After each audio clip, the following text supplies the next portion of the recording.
It is Tuesday, August 18, 2026, coming to you from America's beautiful North Coast, from the shores of Lake Superior. This is The American Descent. I'm your host, Sam Martin. And I'm Jen Schultz. Before we dive in, please subscribe to our channel.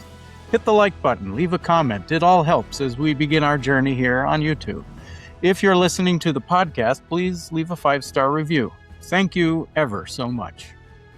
On today's show, we are joined by author and Professor Scott Laderman, who specializes in modern American history and the Cold War. His most recent book from 2019 is The Silent Majority Speech, Richard Nixon, the Vietnam War, and the Origins of the New Right. In the news, the war in Iran appears to be at a bizarre standstill as Iran maintains its control of the Strait of Hormuz. Trump won't acknowledge that fact, and the U.S. is simply out of munitions it might otherwise be using to bomb various targets in Iran. While the U.S. has managed to keep oil prices from spiking dramatically by using the Strategic Petroleum Reserve, we have now entered a danger zone for a collapse of the reserve. Literally, the petroleum reserve is stored in salt caverns that need a certain amount of pressure from the stockpile to maintain structural integrity. Take too much gas, and the caverns collapse. This all happening as Ansarallah forces continue hitting oil refineries in Saudi Arabia as the war between the Saudi-backed regime in Yemen and Ansarallah, known in the United States largely as the Houthis, heats up. The Saudis are now considering running the Strait of Hormuz as the safer choice over the Bab el-Mandeb Strait out of the Red Sea. Meanwhile, the stories coming out of the USS Abraham Lincoln aircraft carrier continue to worsen as photos show the misery of the plumbing, bathroom situation, and food. Iran is motivated to continue this war as it clearly faces an existential threat. The U.S. public, meanwhile, has never been in favor of this war, and apparently that dissatisfaction extends to a non-negligible portion of the men and women in uniform. Jared Kushner is back in the news, as he is apparently trying to solidify the agreement reached by Trump's Board of Peace over Israel's actions in Gaza. Hamas maintains its commitment to moving forward with that agreement, but it was immediately violated by the Israelis, and civilians have continued to die on a near-daily basis in Israeli attacks on Gaza. Kushner's efforts and his presence in these talks is a major question since he stands to personally benefit if Gaza is fully destroyed and ethnically cleansed. It is speculated that he will receive real estate in the aftermath. Concurrently, Israeli settlers in the West Bank have intensified their violence against Palestinians, leading to several attacks, some of which have been aided by Israeli forces. Israel also continues its attacks in Lebanon. It should be noted that both Gaza and Lebanon exist in a ceasefire framework. Israel has never ceased firing. In political news, it is primary day in Florida, Alaska, and Wyoming, with a special primary race in California to replace the disgraced former Congressman Eric Swalwell. In that race, the party-endorsed progressive Aisha Wahab faces an AIPAC-supported moderate in Melissa Hernandez. AIPAC's support has accounted for about $2.5 million for Melissa Hernandez in this race. In Florida, incumbent Jared Moskowitz in the 25th District, a very conservative Democrat and staunch supporter of Israel, faces a genuine threat in DSA-endorsed Oliver Larkin, whose long-shot campaign has gained a lot of steam of late. In the 20th District, Debbie Wasserman Schultz is looking to stay in office in a district she doesn't live in. It's majority black, and it's feared that the 4 black candidates may split the vote, allowing the longtime congresswoman with high name recognition to make it through. We'll go over the results tomorrow. These headlines and more up for discussion on today's Dissent.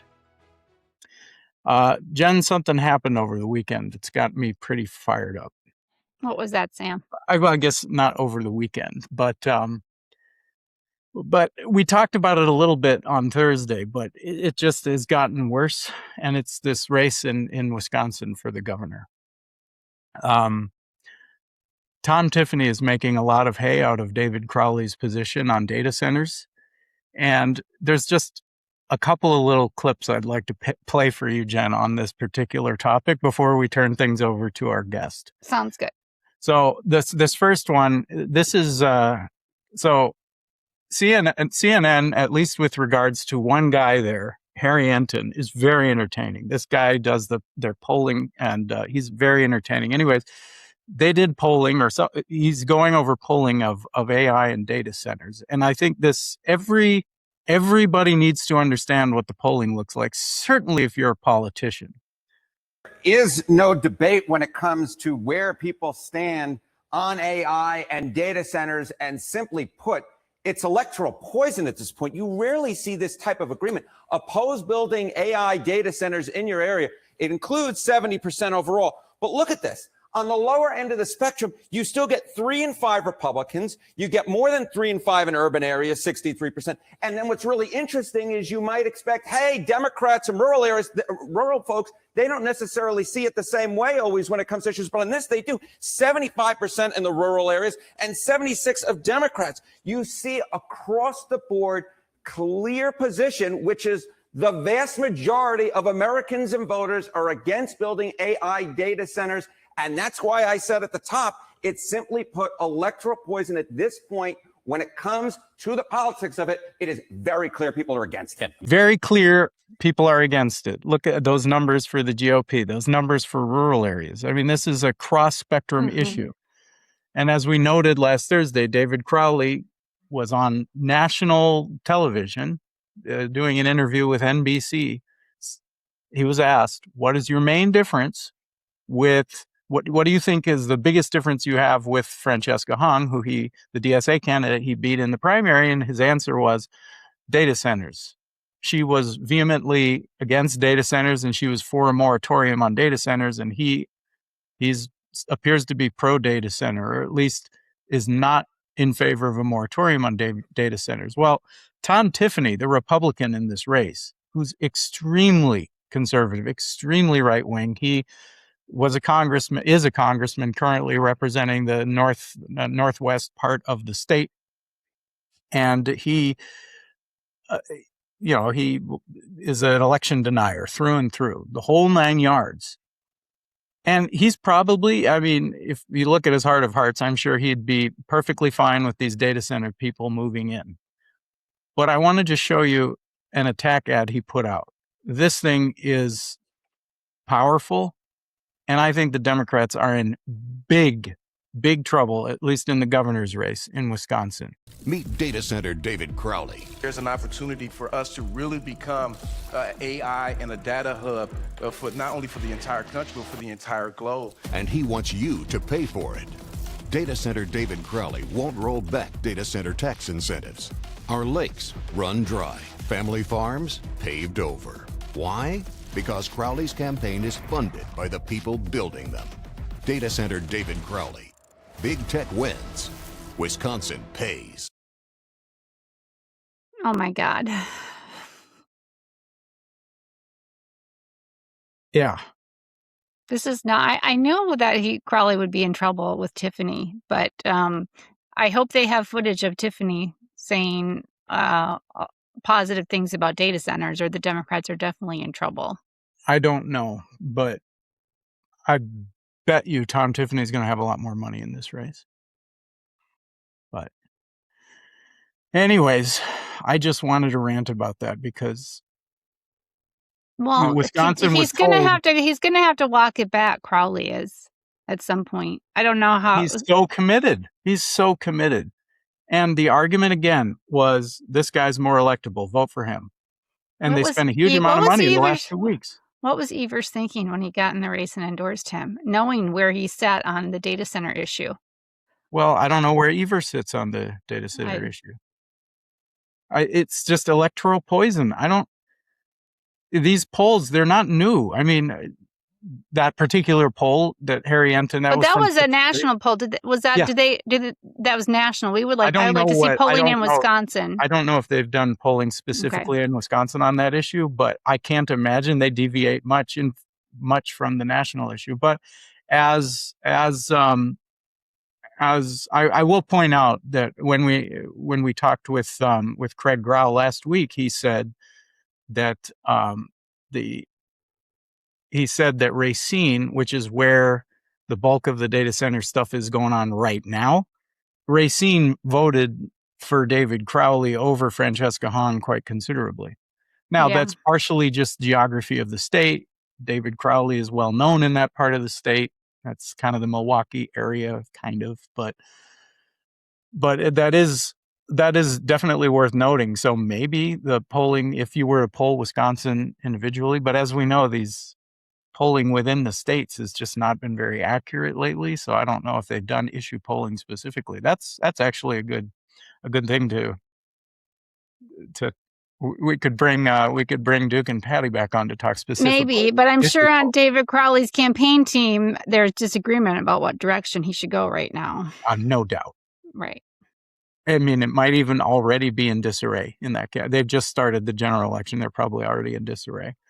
But all right, so we need to introduce our guest. But before we do, I just need to address one factual thing that came up from the interview with JP Gresh last week. JP and I were talking about the USS Abraham Lincoln, and I said that I'd read that it was a record deployment, and JP corrected me and said the Gerald Ford was the record deployment. Turns out we were both right for different reasons. Just in terms of pure deployment, yes, the Gerald Ford holds the record, and that's just a few months old, that record. But the USS Abraham Lincoln's record is perhaps even worse, continually at sea deployment without any stop at land or resupply. So that's is it 244 days? Is that the record? I don't have the numbers in my head.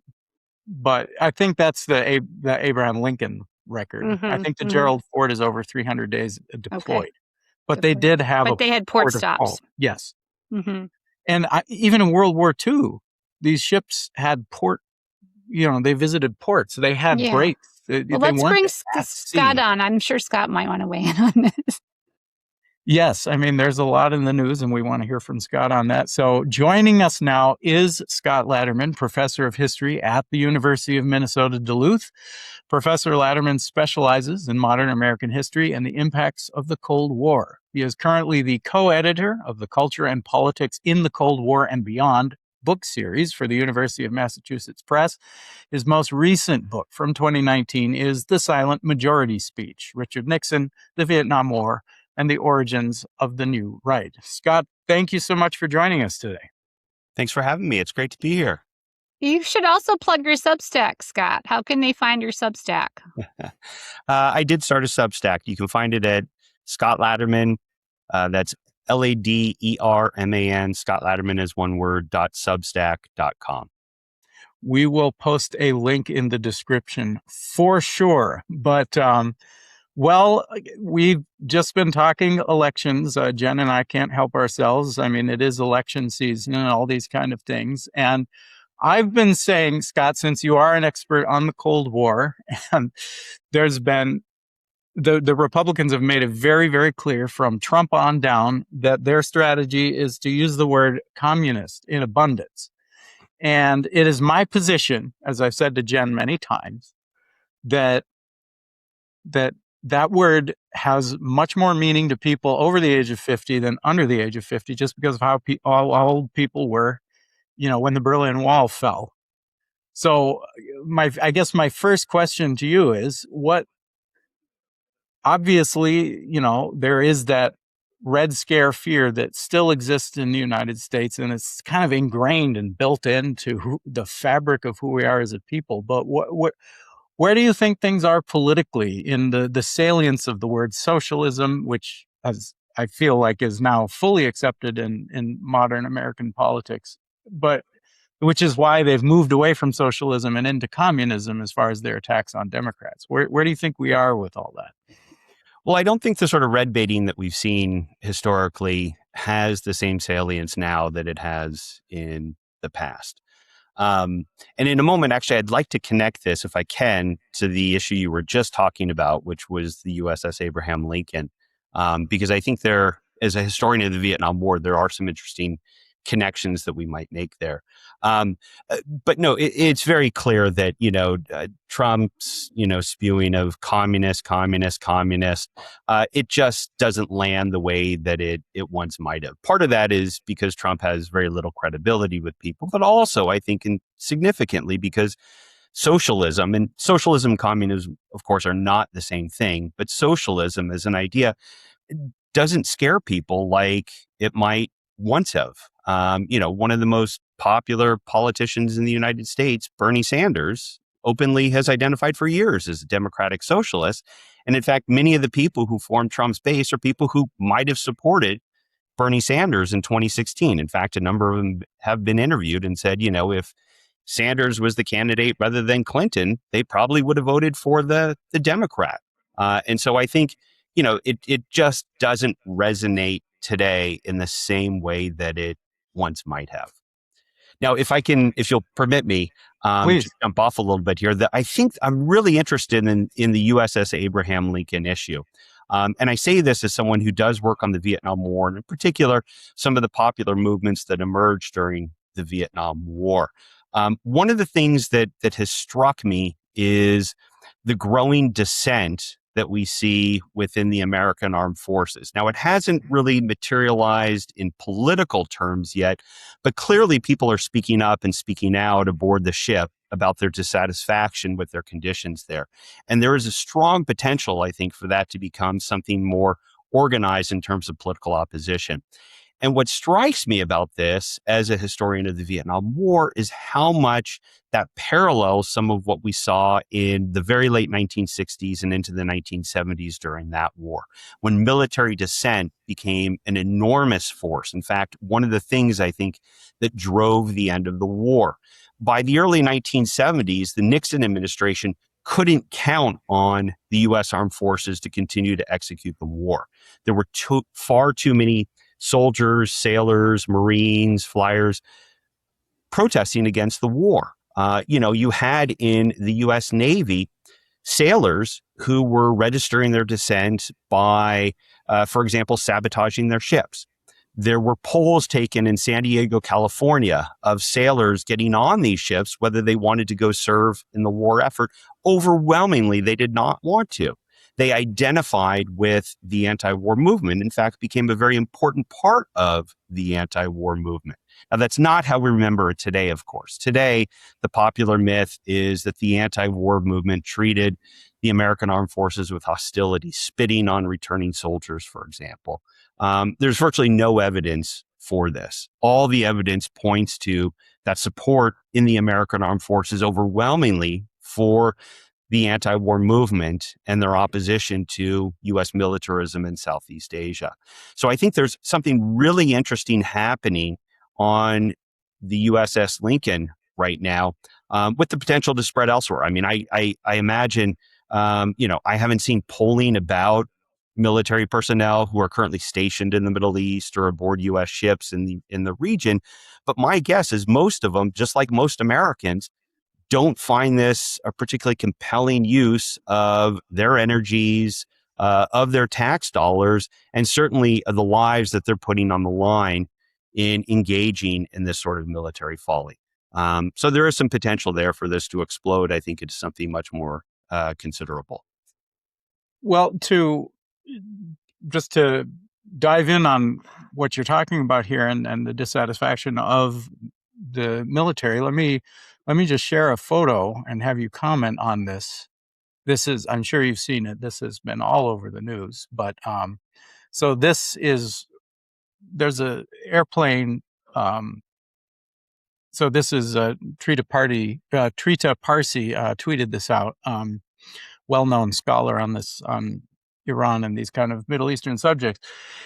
This image was sent to me from the field. These are messages U.S. servicemen in the Persian Gulf have scribbled on the dust of an aircraft flap. Be a good guy and do what Israel tells you to. Operation Epstein Fury, peace deal number 64 incoming. All this for the Holy Land, and on and on and on. And this is just writing in the dust on the flap of an airplane somewhere in the region, not on the Lincolnite. Maybe, I don't know. I'm not sure exactly where this is, but this is not This is indicative of exactly what you're talking about. Right away. Have we ever seen this, Scott? Have we ever seen a war this unpopular right away? Not to my knowledge. When we think about American popular opposition to wars, it's usually opposition that materializes much later. There are exceptions. With the war in Iraq in 2003, which was a perpetuation of an earlier war in Iraq, there was widespread opposition before the United States began its attack in March of 2003. However, once the United States made that decision and did begin the war, there was this rally around the flag effect that we often see. Trump didn't get that with this war. There was opposition to it as he began talking about going to war with Iran. And once he launched the war with Iran together with Israel, there was no bump in the polls in support of Trump. So it was unpopular from the very beginning and has remained unpopular and grown probably even more unpopular since, according to the polls. Given that it is even more and more looking like a forever war where Trump has no idea what to do here, no idea how to get out of this. He refuses to concede in this war. He can't accept that the United States has lost this war. And as a result, he's just sticking with things that have not worked and will not work while wreaking devastation in the region. Well, Trump said that, I guess the press asked Trump because they were hearing from loved ones with sailors on the USS Lincoln. They're like, "Are you going to bring the ship home? Are you going to let it port?" And he basically said, "The war could be longer, should be longer." That was his response to questions about sailors on that ship and their mental health and the conditions. Like saying, could be long. The war could be longer. So, I mean, they obviously say, Republicans usually say how much that they respect military personnel. But this is the opposite in the way they're treated. I mean, really, people on that ship are having mental health crises because every day, I mean, there's so much uncertainty where there are. Their lives are at risk. They have deployed a ton of munitions. And they're in deplorable conditions. And a woman was on the press this morning, and her husband is on that ship. And he said, "I hope I don't wake up tomorrow morning." That was his mental state. And I know there are reports of some sailors jumping off the ship. So it's really, really sad. And I guess the latest news is that ship will be in port somewhere, and another ship is coming to replace the USS Lincoln. Yeah, there's another carrier apparently on its way from East Asia, which means the United States won't have a carrier presence in East Asia. And I imagine in Taiwan, there's some concern about that they're left feeling even more vulnerable than they have been previously. As the United States military has been shown to be really nothing more than a paper tiger. Well, South Korea is probably not too happy with us because didn't Trump, we've really, I think, reduced our presence in military exercises with South Korea. And Trump, I think he's doing this to appease North Korea. Mr. Kim, he apparently wants to be on good terms with North Korea. And he posted on Truth Social that North Korea is, quote, unthreatening and respectful. And Trump has a very good relationship with Mr. Kim. So he told Hegseth to scale back military exercises with South Korea. Now, we've been allies with South Korea for what, Scott? Like 70 years? Long time. What do you think is going to be the reaction from South Korea? Well, I imagine it'll be similar to other countries where people can't trust the United States anymore. This is a nuanced issue, right? For people who have long been critics of U.S. militarism, U.S. empire, seeing, a check on American power and in many ways the dissolution of American imperialism isn't necessarily a bad thing.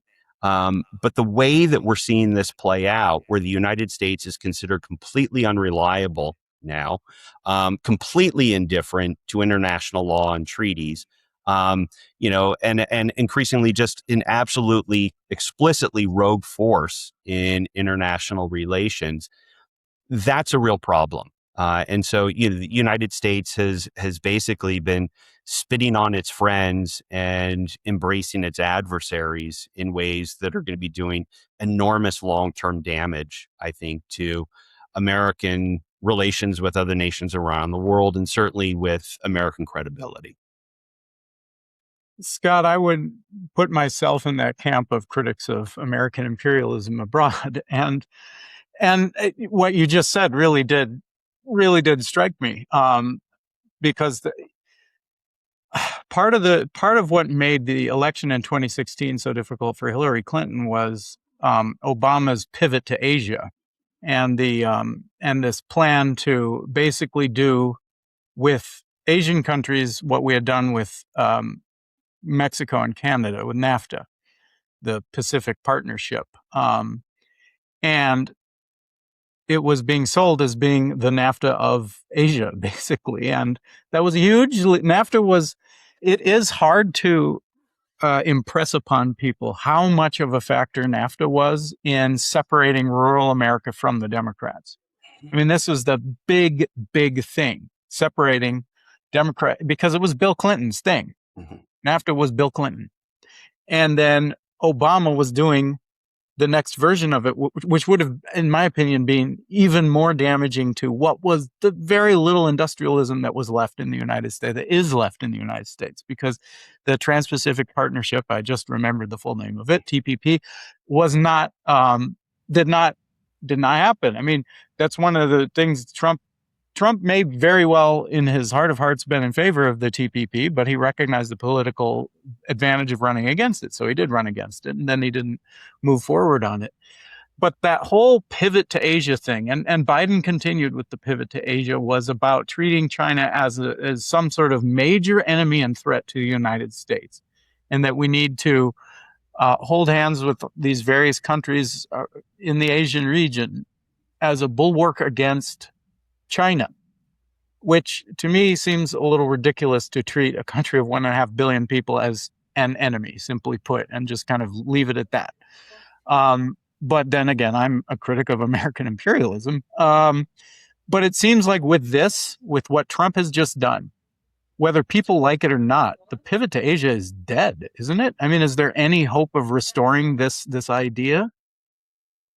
I can't imagine there is. Even with a change in administration, I think the idea that, even if it's not Trump, a JD Vance or, somebody else might take his place, is going to create a real sense in East Asia, in Europe, in Latin America, in Africa, that, the U.S. view toward their particular countries could change just on a whim, depending on who's in the White House. And thus, it makes little or no sense to develop long-term relationships with the United States, because who knows how things might look tomorrow. I mean, historically, once the United States entered into an agreement, that agreement tended to be honored, whether it was a Republican or a Democrat, a leftist or a right winger, although we really haven't had many leftists in the White House, but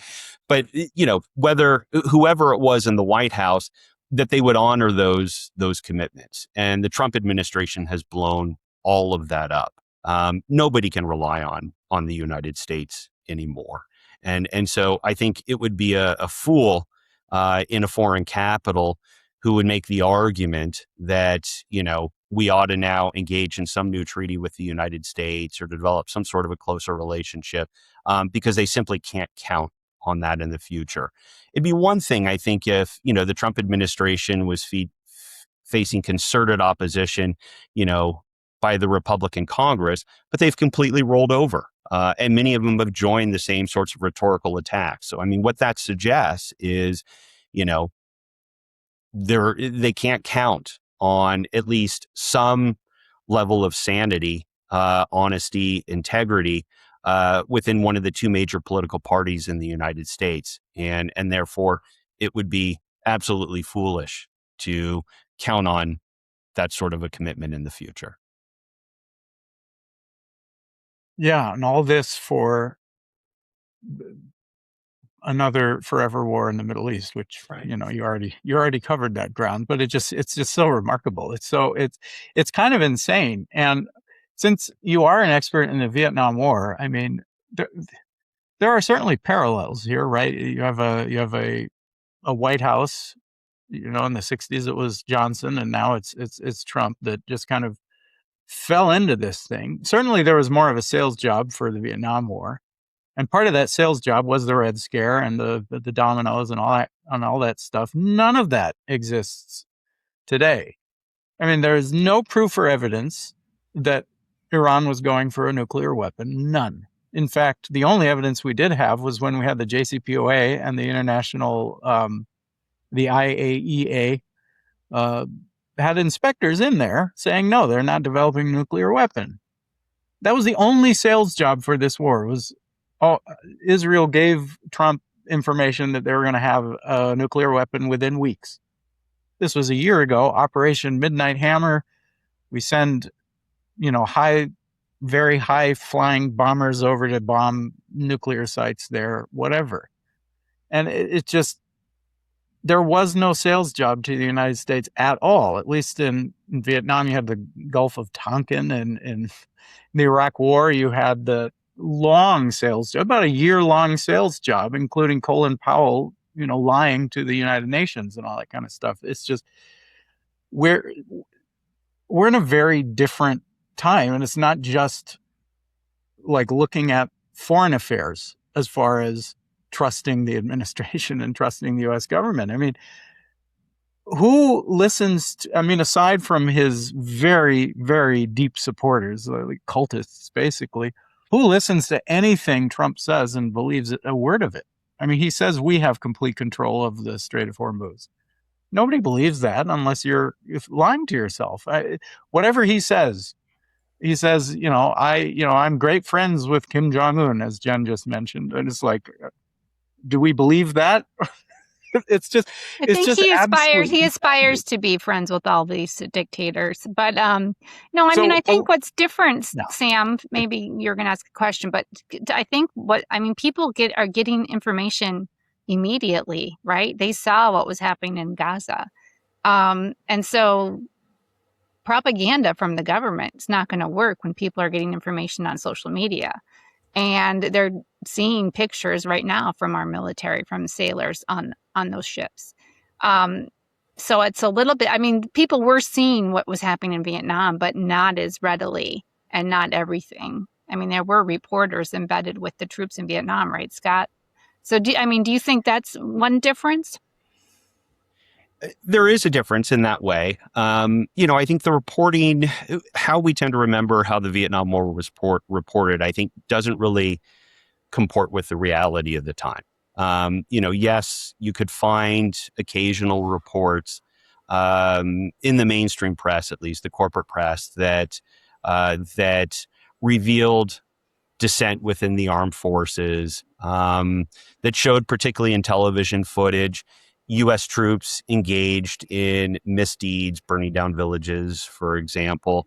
But those tended to be quite rare. There was the emergence of an alternative press, however, during the Vietnam War. And this was, something really quite extraordinary, including an alternative press within the American Armed Forces, so that you had newspapers being published on military bases, underground papers being published on military bases, distributed among the troops. You had an off-base coffee house movement where troops could congregate and organize and disseminate these sorts of publications, educate themselves on what was going on, speak with, for new recruits who were being trained, speak with people who were coming back from the military service in Southeast Asia, hear from them what the reality was like there. And so there was a lot of information circulating in different ways that led within the armed forces and within the broader American public to a deep skepticism of what they were hearing from American officials, that it wasn't consistent with what they were hearing from those who were there. And so there was that growing distrust of what U.S. government officials were telling them. And then, of course, all of that was compounded when you get into the early 1970s by the leaking of the Pentagon Papers for example, and then with the Watergate scandal, where you see the Nixon administration explicitly lying to the American public. And then you've got the Church and Pike Committee hearings. These are congressional investigations of U.S. covert operations in various places around the world. People by the early 1970s recognized that they just simply can't trust what government officials tell them, that they lie. And in the case of the Pentagon Papers, you have the government's own documentation showing that every president, going back to the earliest U.S. involvement in Southeast Asia, lied about what the United States was doing there.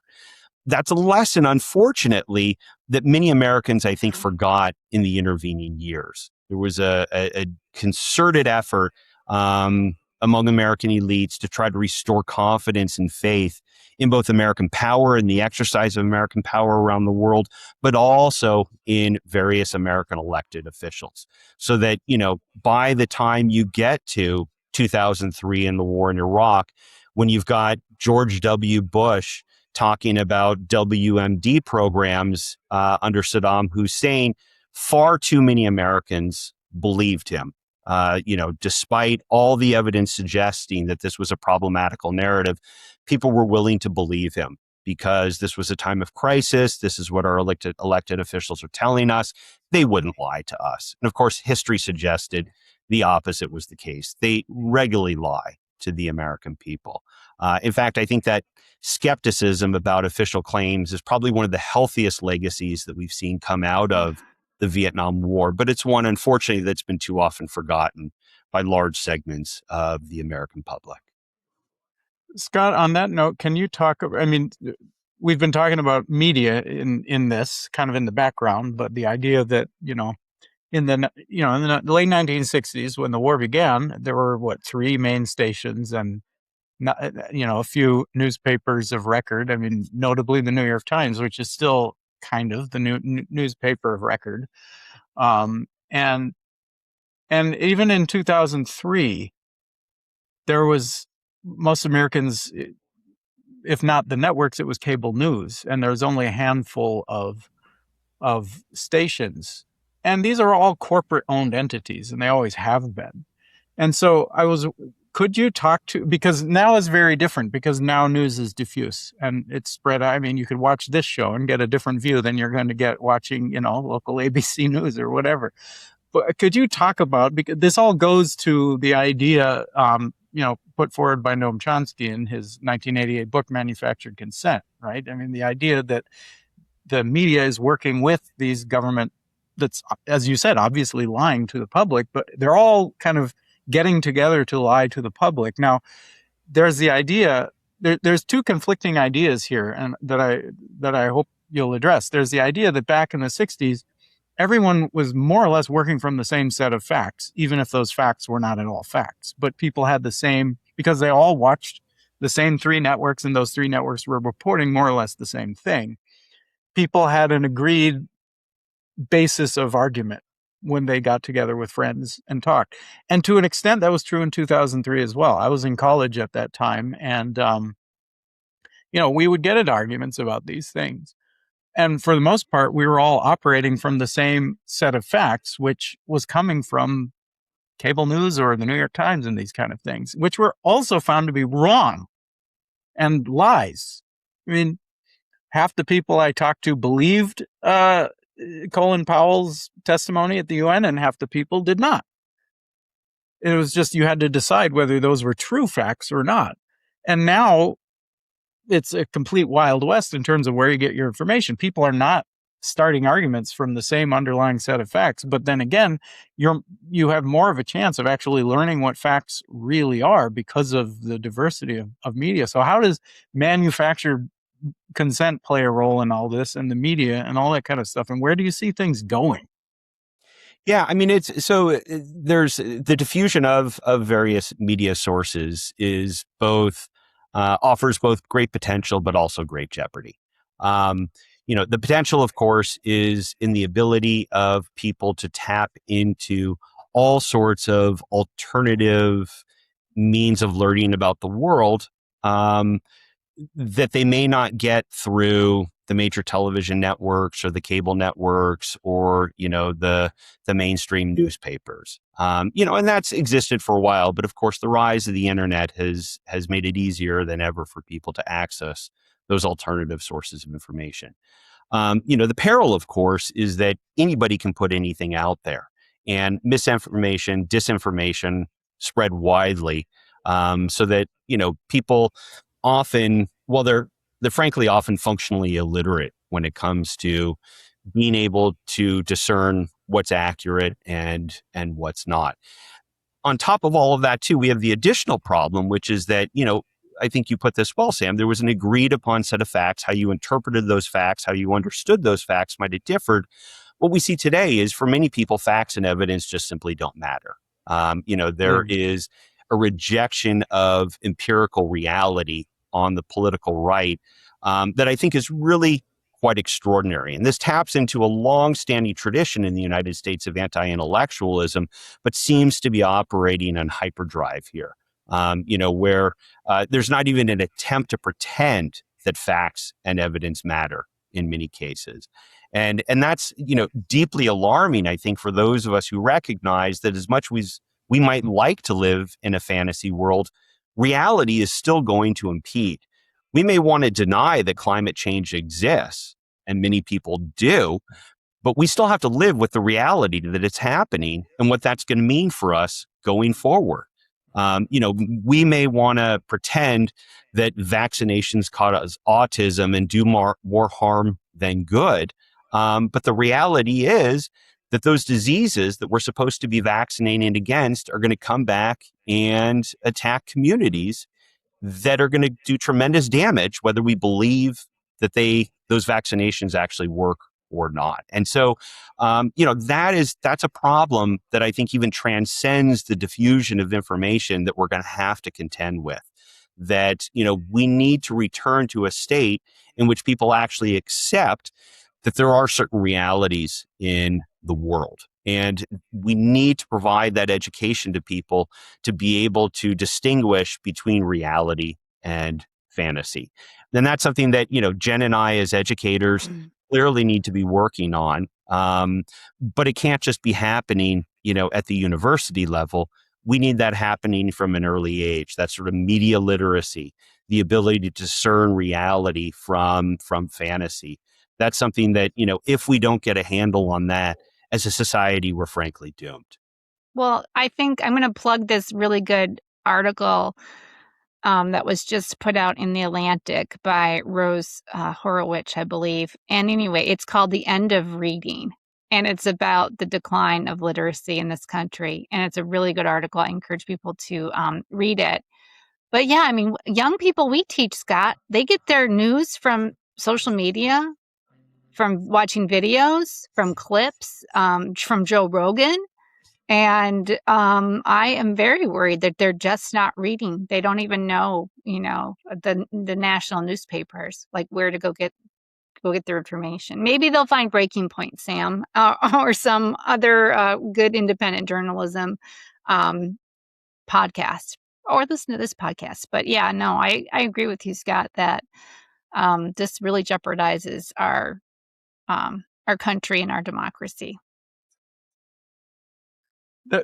Part of that strain of anti-intellectualism, I'm glad you brought that up, because one of my favorite reads is Richard Hofstadter, who's been dead a long time now, but I think his books are still, it's just incredibly prescient. And I think he won the Pulitzer for anti-intellectualism in American life, and that's about education. The book is largely about education and the attacks on funding education. And it was written in early 60s, that book, and it's still as relevant today as it was when he wrote it back then. Funding education, it seems like the less media literacy people have, or the less literacy in general, the more the right wing benefits as in turn politically. It just seems that there's a correlation between, having a completely skewed view of reality, about, you mentioned vaccines causing autism. It was completely false and completely disproven, discredited. But you have to have a little bit of media literacy to understand how the false narrative came about in the first place. If you have a little bit of media literacy, you can see through all this stuff. But people don't. And there is a difference between literacy and media literacy. But that's part of that story of manufactured consent is that they took very media literate people and were able to still snow them. That because the group of sources that people got their news from was in and of itself skewed when you only had 3 networks and that kind of thing. But it all seems to be coming to a nexus point right now. We have a lack of regular literacy, a lack of media literacy, this attack on schools, and certainly an attack on higher ed. I don't know if you just saw, they just released Trump, the education department, its new system for paying back student loans, which is disastrously worse than the previous system.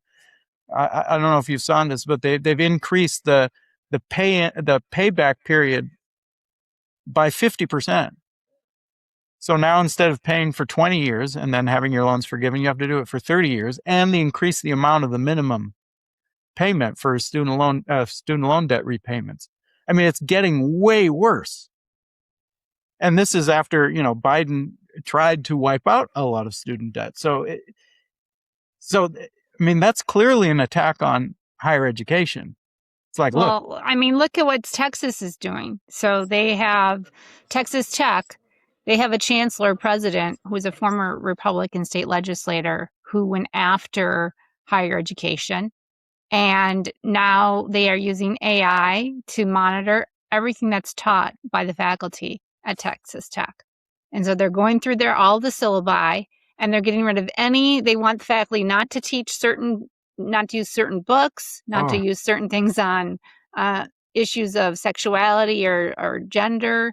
And faculty are leaving. But this is an attack on higher ed. And Trump has started it from day one when he was reelected, this attack on higher ed. And you have organizations like AAUP trying to defend academic freedom and really our freedom of speech. That is what's under attack. Yeah, that's right. It is alarming. And I should add in first, everything you said about Trump is right. Higher education is under attack. Academic freedom is under attack. This is an administration that doesn't want people to be able to think independently. Because when you think independently, you see through the nonsense that the administration is spewing. But in fairness, I should note that it's not just Trump and it's not just the Republicans. The attack on academic freedom was very much embraced by the Joe Biden administration, particularly when it came to student protests and faculty protests against Israeli actions in Gaza. Many of these investigations began under the Biden administration. And I think that is important to recognize that there's been a bipartisan attack on academic freedom here that, is frankly shameful as far as I'm concerned. But it would be too easy just to chalk it up to the Trump administration. Could you talk to the parallel, since you brought it up, could you talk about the parallels between what happened with university presidents with regard to, they were hauled in front of Congress, basically.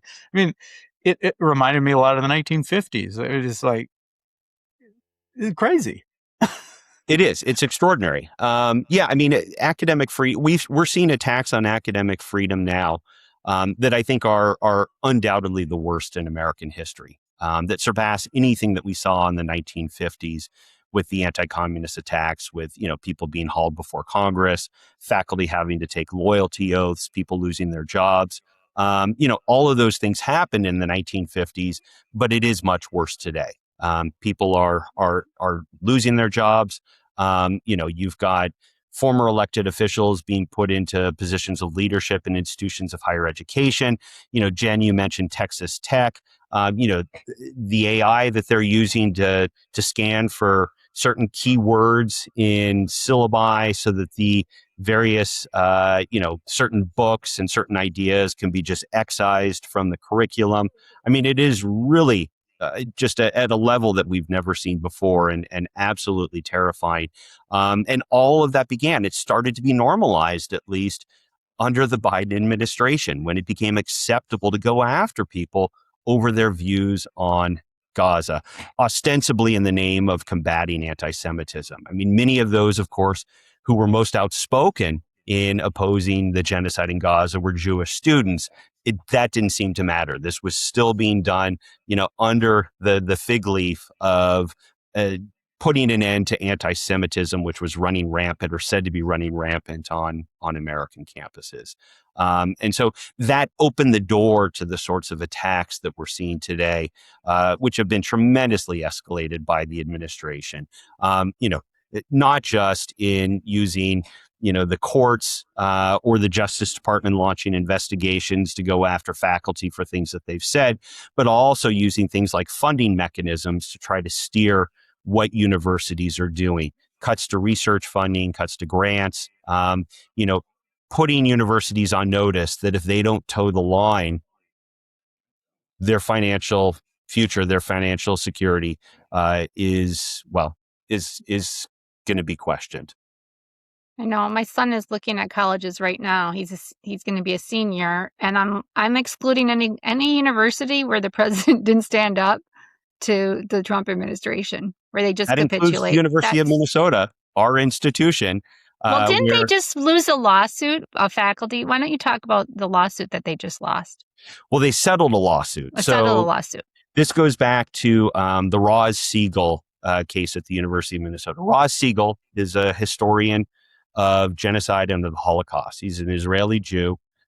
He's currently the director of the Holocaust and Genocide Studies program at Stockton University in New Jersey. And the University of Minnesota undertook a search for a new director of its Center for Holocaust and Genocide Studies. This was 2 years ago, I believe. And the search committee settled. They had several finalists. They settled on one candidate who was offered the job. That was Roz Siegel. Received a job offer from the University of Minnesota. And then there was a backlash from donors and the Jewish Community Relations Council of the Twin Cities, which claims to be the consensus voice for Jews in Minnesota. But you'll find an awful lot of Jews who disagree with the JCRC. Anyway, launched a campaign in opposition saying, because Roz Siegel had the intellectual honesty to identify what was going on in Gaza as genocide and has been outspoken in opposing Israeli occupation, apartheid, and genocide in Gaza, and certainly occupation, apartheid in the West Bank, was seen as a bad Jew. And so there was a letter writing campaign to the administration of the University of Minnesota, and the interim president at the time, someone by the name of Jeff Ettinger, rescinded the job offer to Roz Siegel. This led to, as you might imagine, outrage among the faculty ranks. This was a major attack on academic freedom. The faculty voted no confidence in Ettinger and in his provost at the time, Rachel Croson. But that didn't seem to really make a difference. The Board of Regents was cowardly on this issue and didn't do anything to oppose these developments that were unfolding there. In fact, offered support to the administration. And so there was, just a couple of weeks after this happened, a change in administration where a new president came in, Rebecca Cunningham, who is currently the president of the University of Minnesota system. She was lobbied to reverse this injustice and restore academic freedom at the University of Minnesota, and she failed to do so. She chose not to do that. And so Roz Siegel sued the University of Minnesota, and just about a week ago, maybe 2 weeks ago, precise date I can't recall, the University of Minnesota settled with Siegel for $250,000. So they paid Roz Siegel $250,000, and the lawyers representing Roz Siegel, who was represented by the Center for Lawyers, several lawyers, but including those from the Center for Constitutional Rights, which is an important organization in New York, disclosed a number of documents that they had obtained about this affair, which laid out, in the university's own words, these were emails and whatnot, the record of university officials demonstrating absolute cowardice and caving to outside pressures here and violating Siegel's academic freedom. So I'm glad for Roz Siegel that he got this settlement. But of course, it doesn't erase the injustice of the violation of academic freedom. And there's still then a chill across the University of Minnesota campuses on this issue and others, that we can't count on the University of Minnesota to step up, to stand up, and defend our academic freedom, because there are certain issues, and of course this would be an example of the Palestine exception, there are certain issues where the University of Minnesota is just all too willing to cave to outside pressure and dishonor the academic freedom of those who work for the institution. So is that position still unfilled? It is. There's an interim who's currently running the Center for Holocaust and Genocide Studies. And is that interim person follow the party line? I can't speak to this issue. Okay. I do receive the newsletter, the Center for Holocaust and Genocide Studies. They've always done excellent work on Holocaust issues, on genocide issues. And I haven't seen anything to suggest that has changed under the current interim director. But I really can't speak to that issue because I don't know enough about the current interim leadership there. Did Roz land somewhere else, Scott? No, he is still at Stockton University. In fact, just ran into problems there in the last week when the administration of Stockton University scrubbed the website of the Center for Holocaust and Genocide Studies there. It may have a slightly different name, I can't remember, but it's basically the Center for Holocaust and Genocide Studies there. Scrubbed that website of a number of references, including to genocide in Gaza, in response to outside pressure from a donor at Stockton University who drew attention to this issue with the university's administration. And of course, Siegel spoke out against this, raised this as a real concern. Inside Higher Ed, which is a higher ed publication, had a piece on this that I recommend that laid this out. This was just in the last week or so. I know one of the courses Texas Tech wanted change was a history course on the Holocaust. Instead of making it a lower division class, they were going to edit what was taught. The department chair made it an upper division elective class, so it wouldn't be under scrutiny.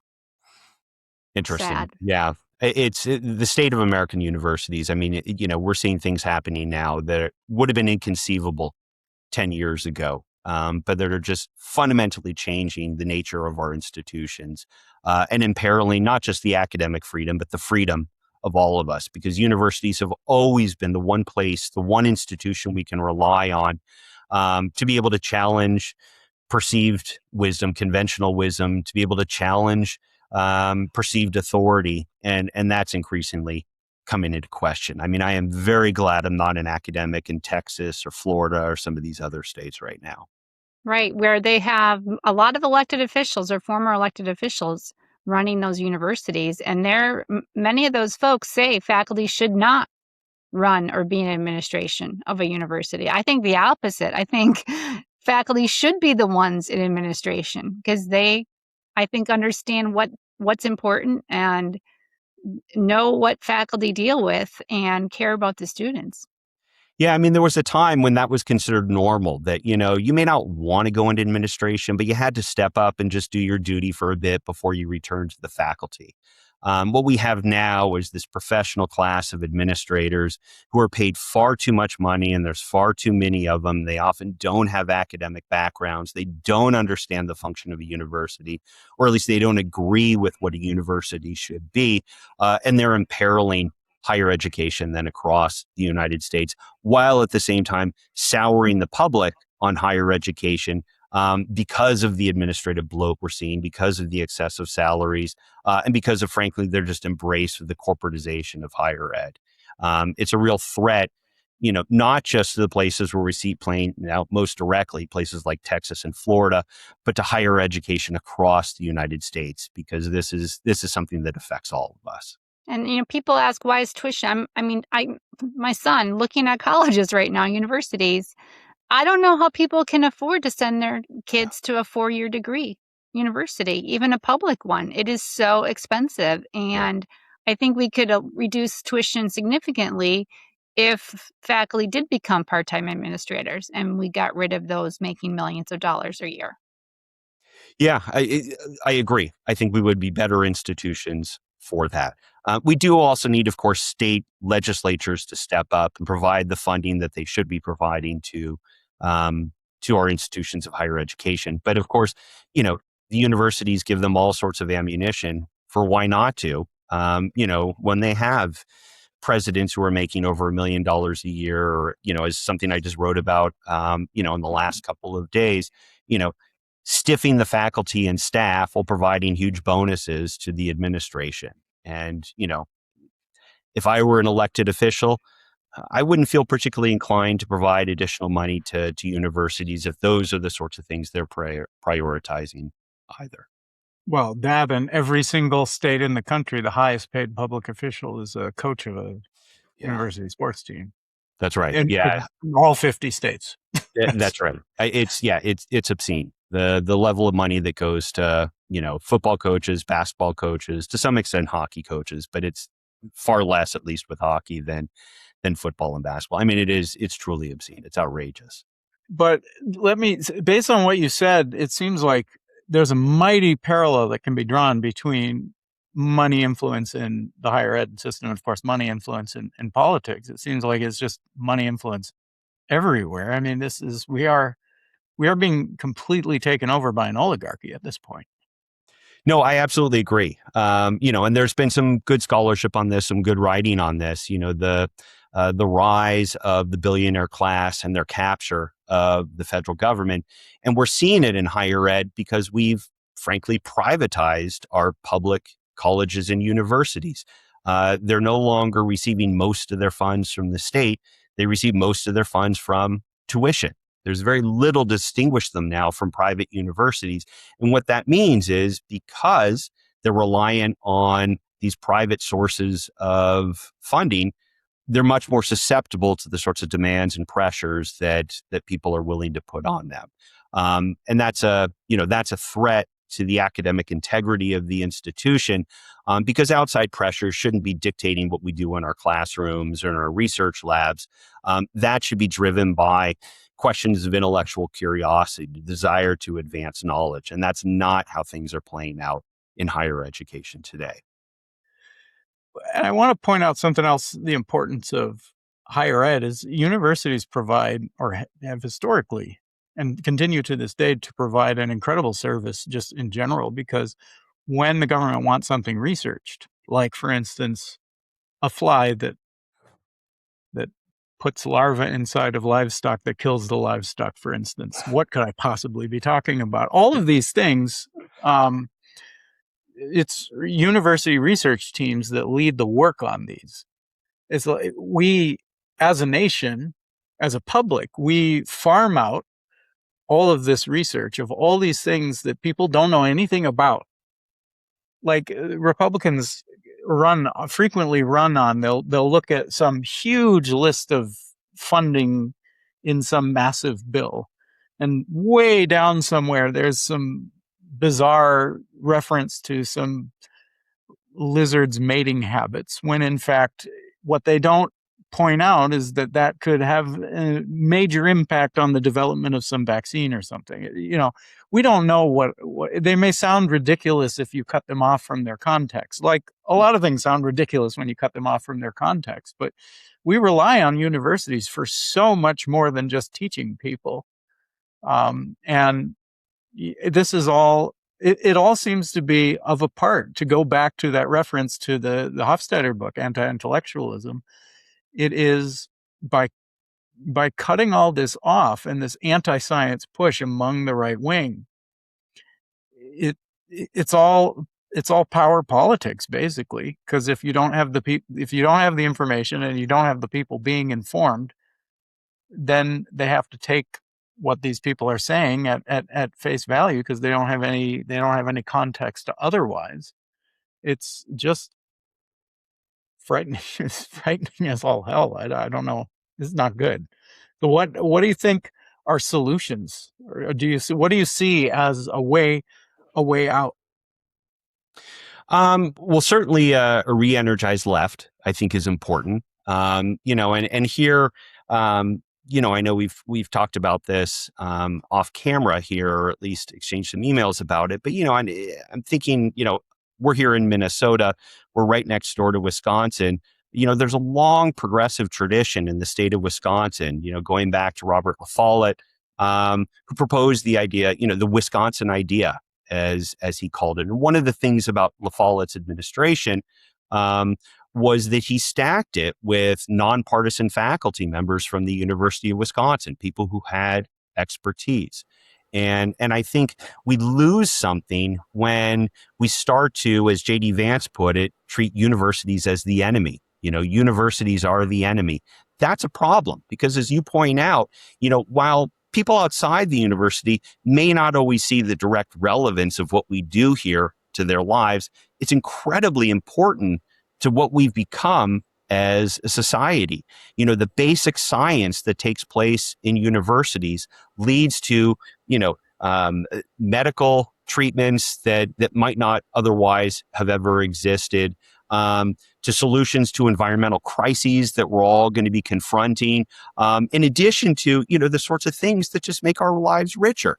The arts, the culture that we all rely on to make our lives meaningful.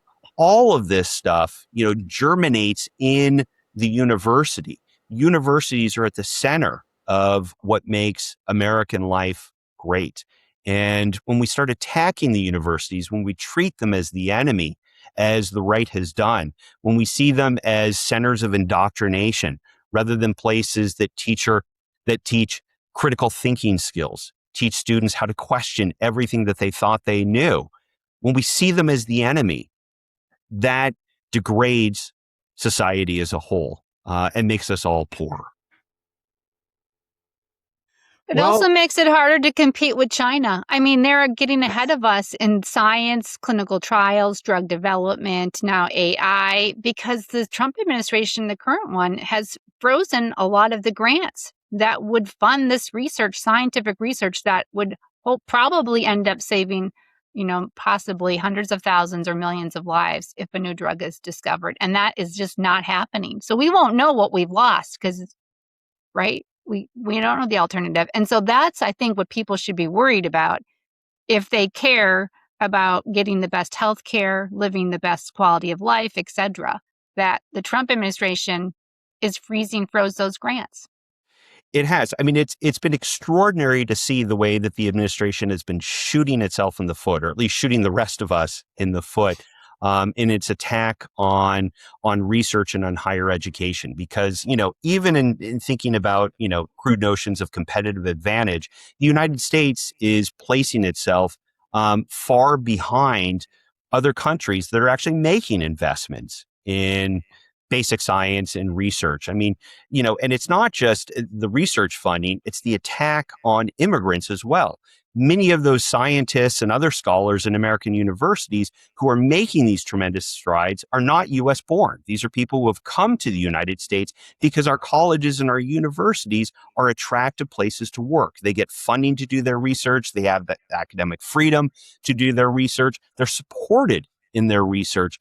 And the message, of course, that the administration is sending them is not only are we going to cut off your funding and make research even more difficult to do, but if you're not from the United States, we don't want you here. Mm-hmm. That's a message that's going to do tremendous harm to American society because we're going to lose out on the advancements that these people would be making.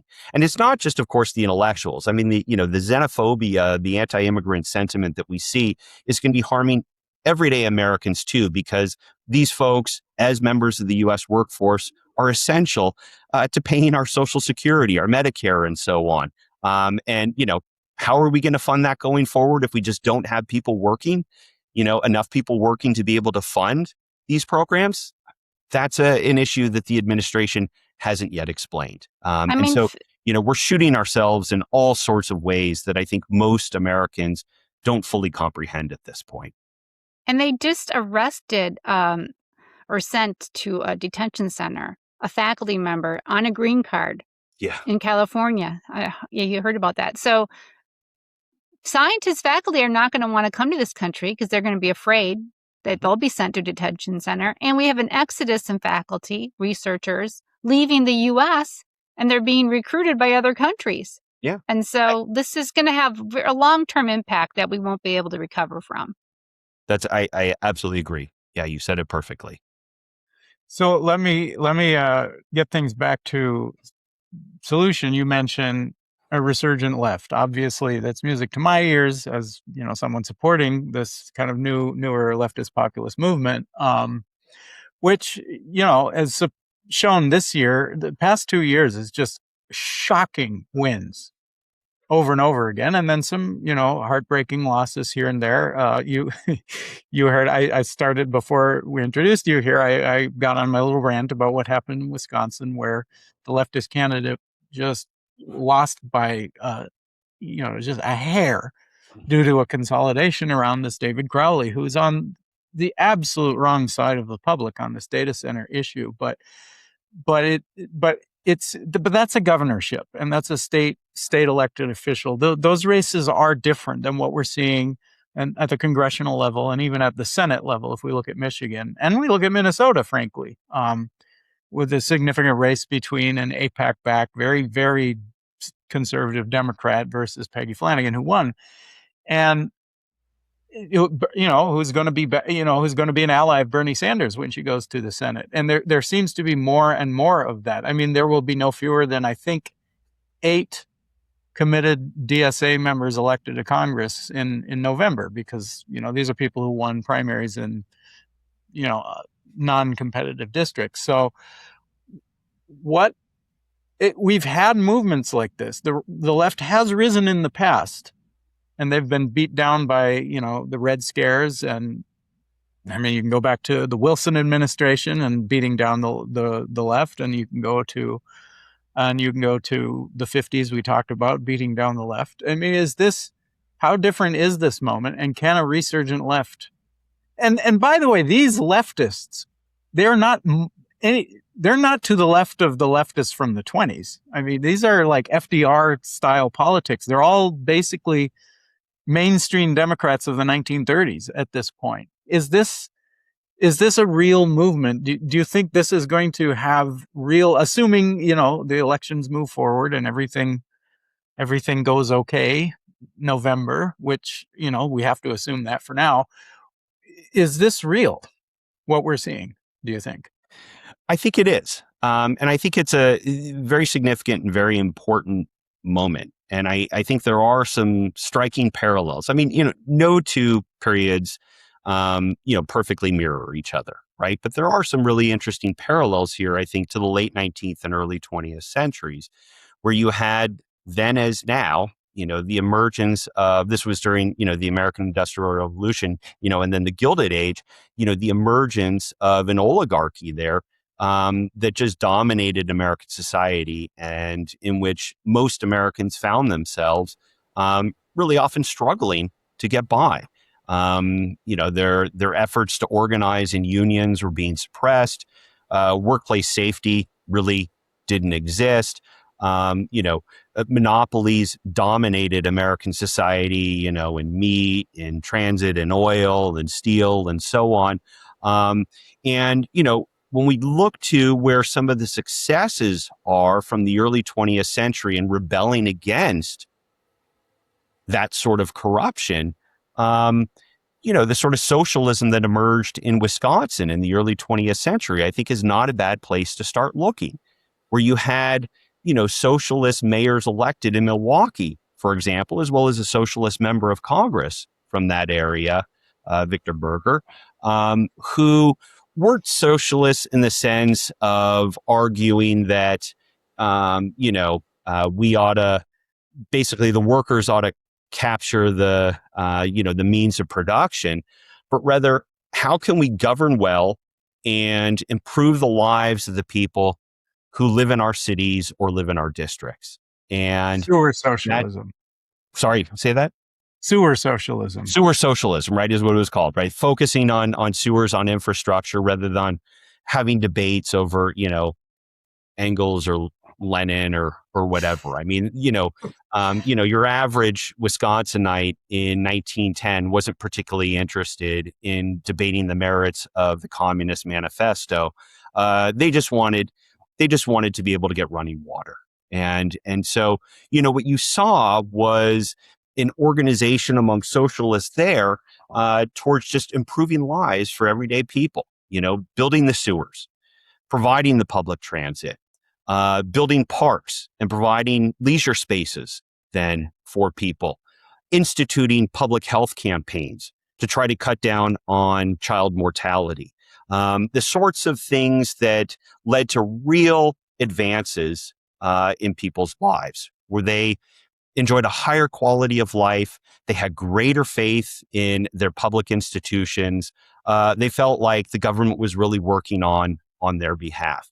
And I think now is a great time to be doing something like that. I mean, the current federal administration, the Trump administration, we've never seen corruption like we see here. Every day, there's some new thing that happens in this administration that just points to its corruption, from the self-dealing to the sweetheart deals for Americans who become diplomats for the administration, the Jared Kushners and Steve Witkoffs of the world, the favors for Trump's buddies, the pardons or commutations for donors to the Trump campaign. I mean, it's extraordinarily the level of corruption we see there. And, the Democratic establishment, how are they responding to this? Well, pretty damn poorly, right? And so I think there's an opportunity here for a resurgent left to challenge that Democratic establishment, while at the same time challenging, of course, the Republican Party, and show that, when we govern well, when we fight for working people, we can win. And I think we're seeing evidence of that across the country now. Mamdani in New York City, Bernie Sanders in Vermont, as one of the most popular politicians in the United States. You mentioned the Francesca Hong situation in Wisconsin. She lost the primary by a whisker. It was half a percentage point, I think. But the energy that went into that suggests that there's a real hunger out there, a real appetite out there for a different sort of leadership, a socialist or left-wing leadership, that reanimates those left strains that we've seen at important moments in American history. That reminds me. So there was a recent focus group, I think it was Public Radio, but they interviewed folks that voted for Trump, and they asked them what they thought of socialism. And they actually got a really positive response. Like, these folks think, more affordable health care, better education, better streets, higher salaries, etc. That's what they correlated with socialism. And so now you see the Republicans electeds rebranding capitalism because people are not happy with capitalism. So now I hear phrases like common good capitalism, also because you have Trump, taking government ownership of private companies, setting up savings accounts, and doing things that some may consider socialist. So it's really interesting to see this change. And then the other comment I want to make is what's happening in Minnesota and Wisconsin and some other states, but their history of fighting for working families and labor and farmers. And I think you see that translating. But what I also find interesting is how fast things are changing in this country. Like, 2 years ago, taking money from AIPAC, or 3 years ago, was not seen as a negative for electeds. And now, look, it's if you take money from AIPAC, you might end your political career. So I think that is a big change. And then maybe in the next election in November, and maybe in 2028, we will see people voting for candidates that they think are going to fight for them, because they've lost trust with most electeds, and young people particularly have lost trust with most electeds. So I think the message for Democrats is to talk about the sewer socialism issues, right? What issues are going to improve your life, etc. But I have a lot of hope, and the history from Wisconsin and Minnesota, maybe it's their Scandinavian heritage, but my late father-in-law, grew up in Milwaukee and identified as a socialist, and became a member of the DSA, although Scott, you can correct me, I don't think though they were DSA then, the socialists in Milwaukee, right? But he was a long-time member of the DSA. So there was something happening in Milwaukee that resonated with him and his family. Yeah, I mean, it's remarkable to think that for about half of the 20th century, Milwaukee was run by a socialist mayor. I mean, it was 3 different individuals, but, right, their terms amounted to about half of the 20th century. That's not a history most folks know about, but I think it is a revealing one, a telling one at this moment with a resurgent left and, the potential that socialists that leftists offer for a very different future for the United States. And as you point out, with Mamdani in New York, Bernie is, I think, the second most, from a recent poll, if I remember it correctly, Barack Obama is still the most popular politician in the United States, but Bernie Sanders would be number 2.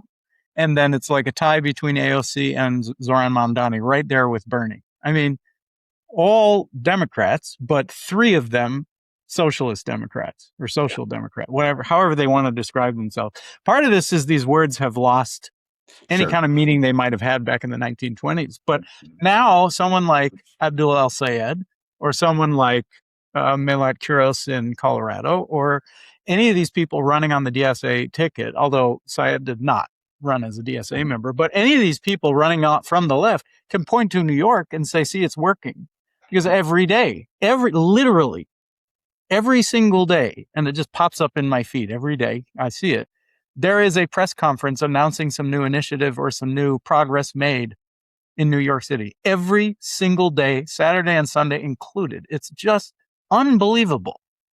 And regular citizens are posting these things that are going viral, where they're complaining about a pothole in the morning, and then in a video in the evening, they're like, I got home from work and the pothole's already filled.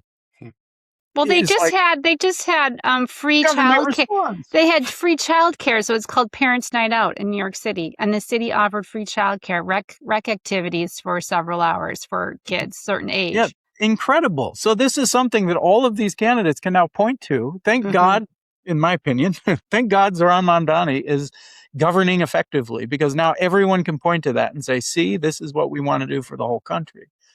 And I believe that you're right, Scott, that this is real. And I want to hold on to that belief, because if it's not real, it's just too depressing to consider. But people are really, and the other thing is they're doing real old school campaigning, which is something else that needs to go, because a lot of the establishment candidates on both sides of the political spectrum do the campaign where they kind of sit in their headquarters and let the money do the talking. Whereas the insurgent candidate they don't have money. So they have to go out and actually talk to voters. And here's where I think Abdul El-Sayed and then Francesca Hahn in particular, because I'm more familiar with those races than some of the ones further outside of our region, but they went out and did these listening tours, basically, where they learned what voters were interested. They were on the data center issue far earlier than most other politicians, because they were hearing from voters. And the flock camera issue, which is just burst onto the scene. Well, there are people on the left who've been hearing about it already from voters who've been talking about it. So it seems like this kind of politicking, if you continue governing in the same way you ran, which is what Mamdani is showing. I'm governing the same way I ran, by still talking to people, by still being out there. Government can actually work. And when people see that, that's where Donald Trump and all these other people, that's where they lose their argument. And that's why, and Democrats have been terrible historically talking about what they're doing for people. Or taking doing credit it. for things or doing it, but how you see the signs when a road gets fixed. This is your county tax dollars at work, etc. You got to tell people what you're doing because they don't know. And that was the failure of the Biden administration. They did have some wins. I mean, Huge wins. Yeah. Scott, I'm with you in terms of like I think Biden's going to be most remembered for overseeing a genocide in Gaza. I mean, that's going to be his legacy, largely because all of his wins were immediately overturned when Trump came into office. But what he did by installing Lena Khan at the FCC, or FTC? FEC, FTC? yes, FTC. Geez, all these acronyms. I'm sorry. But he appointed really good people in various places, like the National Labor Relations Board and all these other places. It's just, unfortunately, whereas he was really good on domestic policy, his foreign policy was so bad as to overwhelm. I mean, it really smacks a lot of Lyndon Johnson, doesn't it? I mean, it's like Lyndon Johnson did some amazingly good things for domestic policy, but it's so overwhelmed by he did. Vietnam. He did walk a picket line. He was very pro-union. A lot of the unions were really impressed with what Biden was able to get done. But I don't dispute any of that. I agree. There were some really important wins under the Biden administration. There was legislation passed that fundamentally improved the lives of many people. But I do think, unfortunately, it is going to be overshadowed by the fact that he offered this overwhelming support to a genocide in Gaza that, just calls into question, any sort of moral victories that he otherwise might be able to claim. Okay, before we cut you loose, Scott, and we're definitely going to have you back, you were just in the Boundary Waters, and I just saw that Governor Tim Walz in Minnesota just signed an executive order to not do any mining on or near the Boundary Waters, and that will extend through, I think executive order will go 90 days past his retirement. So what did you see in the Boundary Waters? We know there were a lot of fires up there. What was your experience like?